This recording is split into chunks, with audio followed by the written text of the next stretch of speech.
Bonjour les amis, comment vivre avec une personne qui a des défauts? Comment vivre avec une personne malgré ses défauts? Comment gérer une relation dans laquelle on est avec quelqu'un chez qui on a identifié un certain type de défaut, un certain nombre de défauts qui nous dérangent même.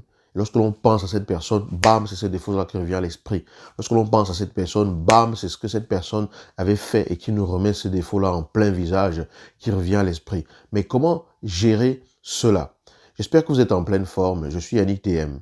Vous êtes sur Pépites et Graines de Conscience, notre chaîne. Et je vous remercie en tout cas d'être ici. Si c'est la première fois, pensez à vous abonner. Cliquez sur la cloche de notification pour être sûr que chaque vidéo que je mette en ligne, vous n'allez absolument rien rater. Et si cette vidéo vous plaît, mettez un pouce en l'air et partagez-la. On a tous des défauts. On entend souvent cette phrase. On entend souvent cette phrase où nous disons on a tous des défauts. Aimer quelqu'un, c'est apprendre à vivre avec cette personne malgré ses défauts. C'est accepter cette personne malgré ses défauts. Mais il me semble que nous avons aussi facilement une tendance à poser des étiquettes. Ça veut dire quoi? Lorsque l'on identifie un défaut chez une personne, on a tendance à identifier cette personne-là son défaut. Et ça peut biaiser, fausser la relation. Mais comment faire? Je vais vous expliquer une chose qui peut vraiment faire la différence. Alors, très souvent, je vais juste chercher mon matériel. Très souvent, lorsque nous disons qu'une personne a un défaut, qu'est-ce que nous faisons? Nous posons une étiquette. Et l'erreur que nous commettons, c'est de faire ceci. C'est de poser une étiquette tellement énorme que lorsque l'on va voir cette personne, on ne va voir que cette étiquette-là. Imaginez que ce soit écrit ici, dessus, loser, ou que ce soit écrit nul, ou que ce soit écrit sur cette étiquette personne méchante. Peu importe ce que vous voulez. Quand vous posez une étiquette sur une personne, très souvent, quand vous voyez cette personne, vous avez tendance à voir une étiquette en gros. Vous avez tendance à voir juste ce défaut-là qui vous vient en pleine figure. Et cette personne-là, finalement, vous voyez, elle est cachée derrière cette grosse étiquette que vous avez posée, cette pancarte, en fait, que vous avez posée. Et quand vous la voyez, vous ne voyez que ces défauts. Et ça peut fausser le jugement. Enfin, ça peut fausser l'expérience que vous avez vis-à-vis de cette personne. Ok, on a tous des défauts. Très bien, il n'y a pas de souci.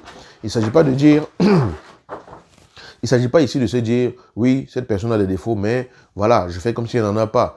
On va considérer qu'on voit les défauts des autres et que, très bien, ils les ont. Mais ce que je vais vous proposer, c'est qu'au lieu de poser une énorme pancarte comme celle-là, que vous acceptiez que cette personne, oui, elle a des défauts, mais que vous posiez tout simplement une petite étiquette.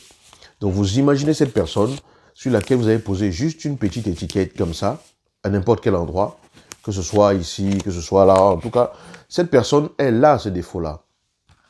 Vous imaginez que ce défaut que cette personne a et que vous avez identifié, c'est juste une petite étiquette, encore même plus petite que celle-ci, minuscule, que vous imaginez que vous collez sur cette personne à un endroit même peut-être que vous ne l'apercevez pas. Qu'est-ce que cela vous donne comme expérience? Cela permet à ce que lorsque vous croisez cette personne, certes, vous avez à l'esprit ce qui s'est passé, vous avez à l'esprit ce trait de caractère peut-être que cette personne a, vous avez à l'esprit peut-être ce défaut que cette personne a, mais vous laissez la place à cette personne de pouvoir exister et de pouvoir vous montrer autre chose. Vous laissez la possibilité à cette personne de pouvoir expérimenter autre chose avec vous. Vous vous laissez la possibilité d'expérimenter autre chose avec cette personne. Vous laissez cette personne le droit d'exister pour autre chose que pour ce que vous avez identifié. Alors, avec le temps, il est important d'apprendre à faire des étiquettes toujours plus petites. Ce sont des images mentales que l'on se fait. Représentez-vous juste un énorme défaut, une gigantesque étiquette et une pancarte même qui fait qu'on ne voit même plus la personne. C'est-à-dire quand vous la voyez, vous ne la voyez même plus. C'est comme si elle est devenue la pancarte. Ou alors une personne chez qui vous avez identifié quelque chose et vous dites, ok, très bien, il est comme ça. Ou alors, très bien, j'ai identifié ça chez lui. Il y a ça qui fait partie de lui, mais c'est tout minuscule. Je choisis d'en faire quelque chose de minuscule. Je choisis de ne pas faire de cette personne ce défaut que j'ai constaté. Je choisis, puisque j'ai tendance à coller des étiquettes, à coller une minuscule étiquette. Une étiquette tellement minuscule que lorsque je vais voir cette personne, ce n'est pas cette étiquette, bam, qui va me revenir à l'esprit.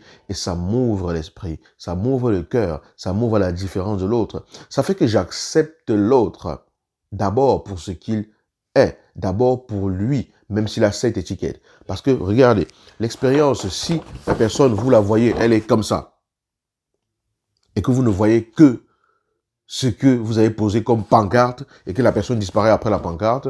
Je ne suis pas sûr que si vous voyez une gigantesque pancarte sur laquelle il est écrit personne méchante, personne, je sais pas, imaginez tout le défaut que vous voulez, ça ne vous donne pas envie de faire quelle expérience que ce soit.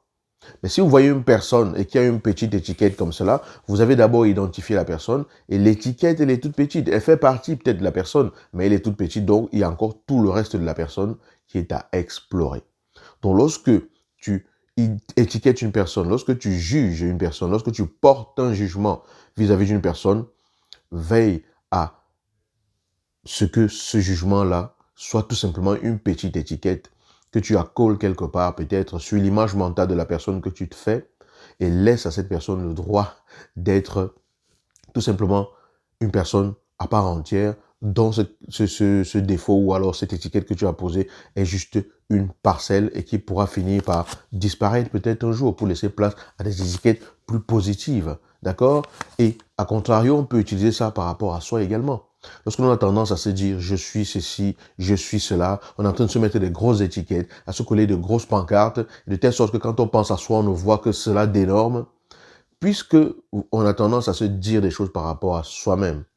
Veillons alors, si on n'arrive pas à changer son mode de pensée, à changer ses croyances, à changer sa façon de parler de soi, d'imaginer que ce que je pense être ou ce que je pense avoir comme difficulté ou comme défaut ou comme limitation et qui a tendance à occuper toute ma vie, j'accepte que ça fait partie de moi pour l'instant, je le rapetis et j'en fais une toute petite étiquette que je vais laisser quelque part. Ça fait partie de moi, ok, mais c'est juste quelque chose de minuscule, je me donne le droit d'exister autrement. Je me donne le droit d'être quelqu'un d'autre que ce que cette étiquette veut dire. Je me donne le droit d'être une personne extraordinaire, malgré cette petite étiquette qui est toute minuscule et que je vais rendre vraiment toute minuscule. Réduis à la taille la plus infime possible toute étiquette qui peut laisser penser que cela te représente absolument. Grossis à la taille la plus grande possible toute étiquette positive, toute information, toute remarque, tout caractère possible, positif, qui te permet de te sentir mieux, qui te permet de te dire oui, ça c'est ce que je veux, etc. D'accord? J'espère que vous avez compris l'idée. Je pense que vous avez compris l'idée. Au lieu d'apposer de grosses étiquettes sur des gens, de grosses pancartes, et de ne voir que ça, ok, dire ne pensez pas du mal des autres ou ne jugez pas les autres ou ne parlez pas forcément des défauts des autres, c'est une chose, c'est pas forcément facile, c'est pas forcément évident. Mais si nous voulons poser cette étiquette, choisissons l'étiquette la plus minuscule, posons-la. Au moins notre système mental a identifié quelque chose, a posé cela quelque part, sait où ça se trouve, mais on se laisse tout le champ de l'expérience pour expérimenter tout ce que l'autre personne peut offrir dans sa dimension. Voilà ce que je voulais vous partager dans cette vidéo qui, j'espère, vous inspire.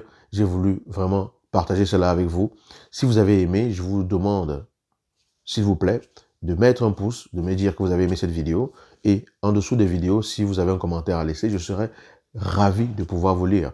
Si vous m'avez écouté jusqu'ici et que vous n'êtes toujours pas abonné à cette chaîne, je vous invite à le faire et pensez à activer la cloche de notification pour être sûr que vous n'allez rien rater des prochaines vidéos. Je vous souhaite sur ce une excellente journée ou une excellente soirée, peu importe à partir du moment où vous me regardez. Et je vous dis à très bientôt dans une nouvelle vidéo. Ciao.